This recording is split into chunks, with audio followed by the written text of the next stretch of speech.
What's up, Junkie Nation? Gorgeous George and Goes always deliver the big names. We got a participant from the upcoming UFC 307 card on October 5th. It's getting close, folks. It's Kayla Harrison. She's going to be fighting Ketlen Vieira. It's going to be on the main card, and of course, Goes and I will be doing a watch along for this outstanding card that also includes 2 title fights. Kayla, great to have you. How are your emotions and nerves and energy, if you have nerves because you're a badass, but is all that the same as when you're pursuing a gold medal? Is it the same when you've been pursuing, these types of titles here as a professional? Yeah. I mean, I think it's probably a little bit more, it's a little different, right? Like a lot of the nerves come with the weight cut and kind of the fear of what's to come and just battling that and kind of trying to like beat that into submission and just accept and surrender to the process that's about to happen.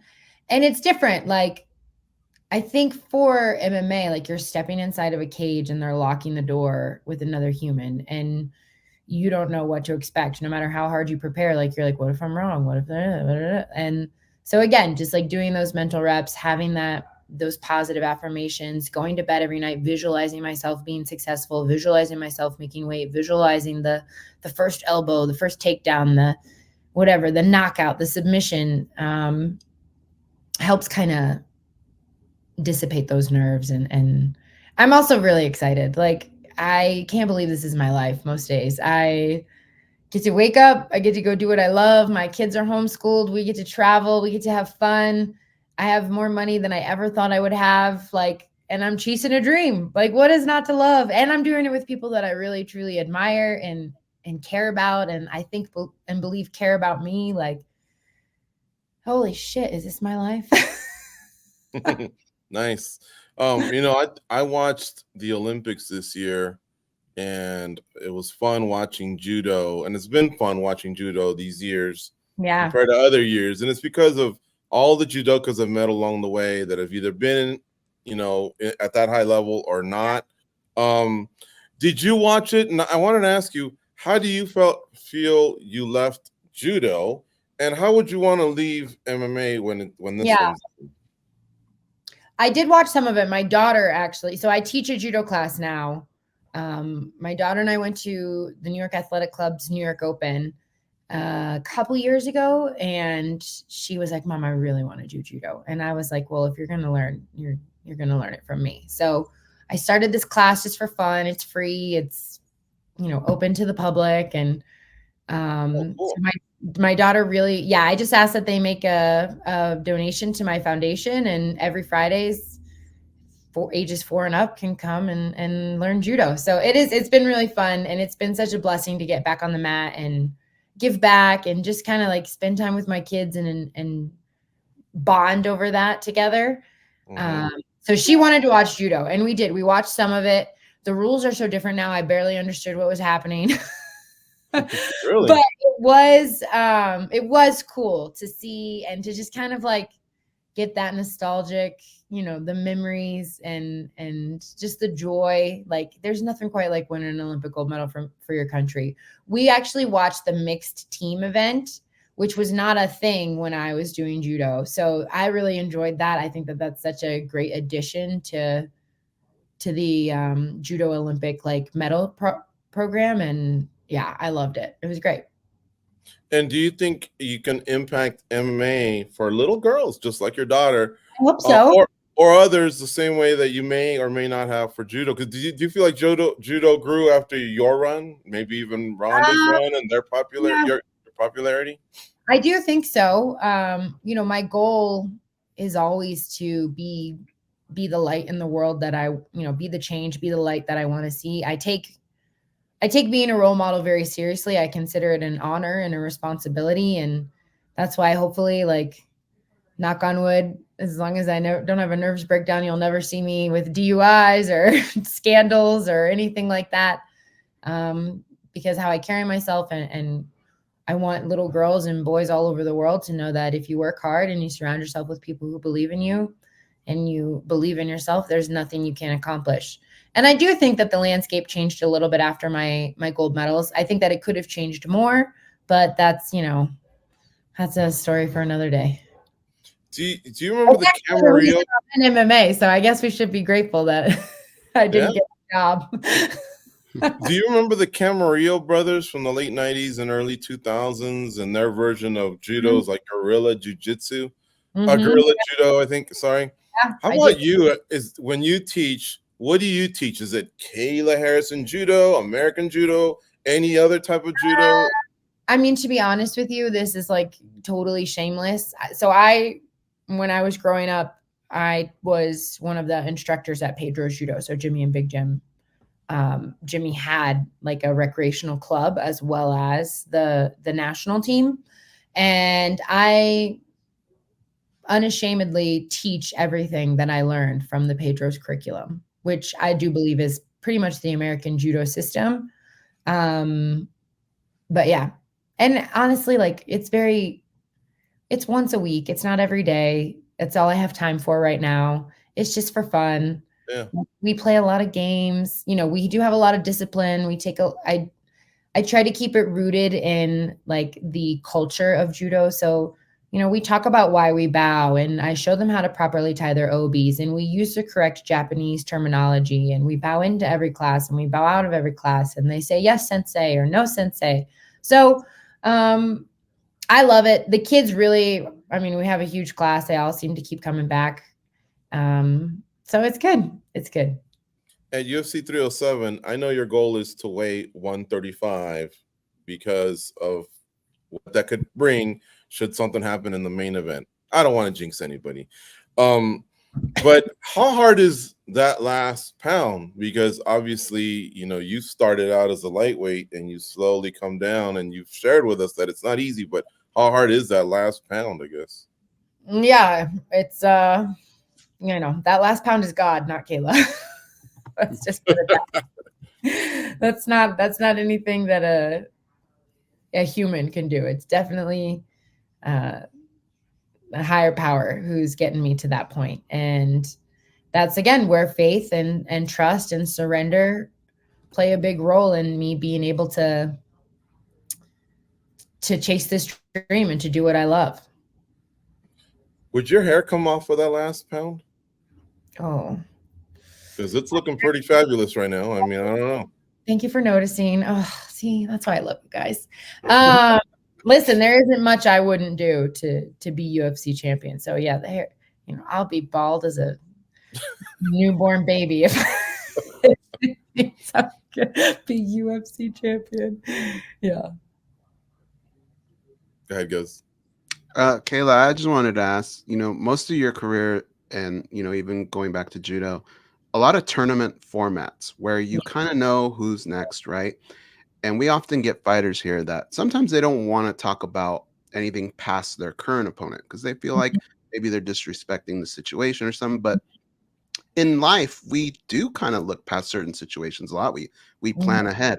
So I guess my question to you is, because of your background, is it possible to kind of look at what can come out of this matchup, but still kind of keep your focus on the task at hand? Because really, it's something big, and it's something that I think you've always dreamed of, right?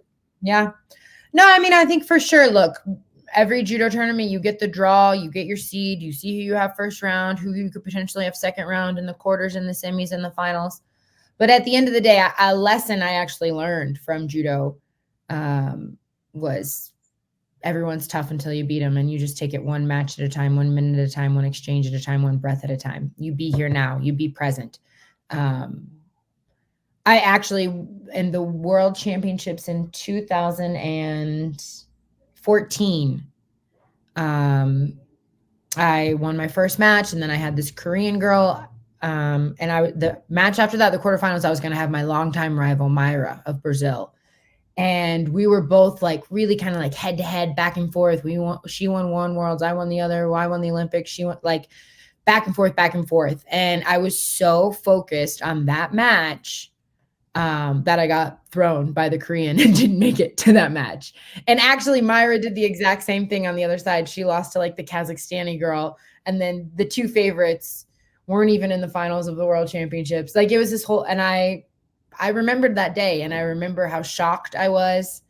So I I try to stay very present, stay in the moment, stay focused on what is here, plan for the future, hope for the future, but one step at a time, just keep doing the next right thing.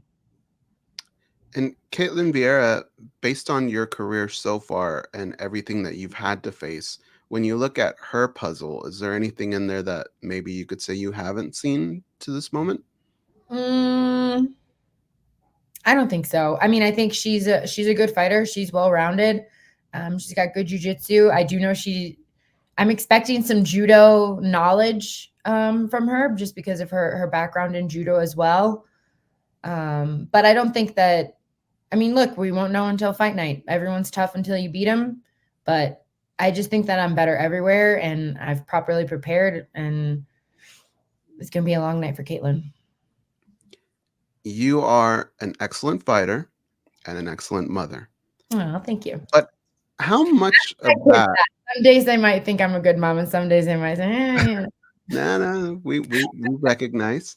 But I was curious on our end. Sometimes we don't see these things, but do they ever intertwine? Does one ever rely on the other? And is that like a difficult pressure that maybe people don't realize you go through behind the scenes?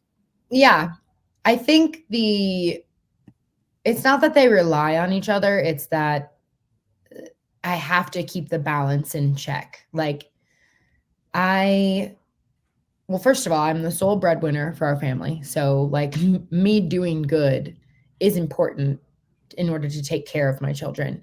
But I have to have a very good balance of like being mom and being fighter. And it's hard the closer I get to a fight, like 6 weeks out, 5 weeks out, 4 weeks, like I'm more tired. I'm on more of a calorie deficit. I'm running more, I'm training more, and I'm doing the sauna. And then, so like when I'm with my kids, I'm with my kids. I'm present. I'm not on my phone. I'm not thinking about my fight. I'm not thinking about the weight I got to cut. I'm trying to be with my children. And I honestly believe it's made me a better mother. I think that because there are only 24 hours in a day and I'm acutely aware of how fast time is flying, like it's made me really suck the juice out of life in both my career and as a mother. Like I'm homeschooling my kids this year. After this fight, we're going on a week-long road trip through some of the parks in Utah, and like we get to spend a lot more time together. And I just feel truly blessed that like, yeah, it's very difficult. My life is very hard. Look, I spend I'm juggling a lot of things constantly, and I have high risk, high reward career. And being a single mom of 2 children with, who are adopted, who have trauma, who are also healing, and giving them a safe space and loving them unconditionally, and like being healthy for them. Like it's a lot. I juggle a lot. And I decided to like also have a zoo at the same time because I'm nuts. And I just like I'm like, oh, why would I want peace? Like, let's have animals that escape once a week. But it's just made me so much better. And crazily enough, like it's given me a different kind of peace and a different kind of, I don't know, just like love, unconditional love and joy. And yeah, it's just I can't imagine my life any other way. It's beautiful. You kind of answered my last of the 2 questions I was going to ask you. Sounds like you're bringing your kids to the fight. We know your fight's in Utah, obviously. We actually just got back from Utah from some hikes. There's some beautiful places that await you all. Oh, yeah. Did you guys? Was it good? Just yesterday, we came back from 3 hikes in Utah. Oh, that's awesome. Yeah, we've been, so part of my, weight cut is slow, steady state cardio. So I actually run, walk, bike, or swim like 6 miles, 6 to 10 miles every day. And it's so beautiful out here. We've been doing my walks outside, and it's like, I think I was born to live in the mountains. Let me just sneak this last one by you, because man, as I watch you answer questions, you just, the charisma flies off.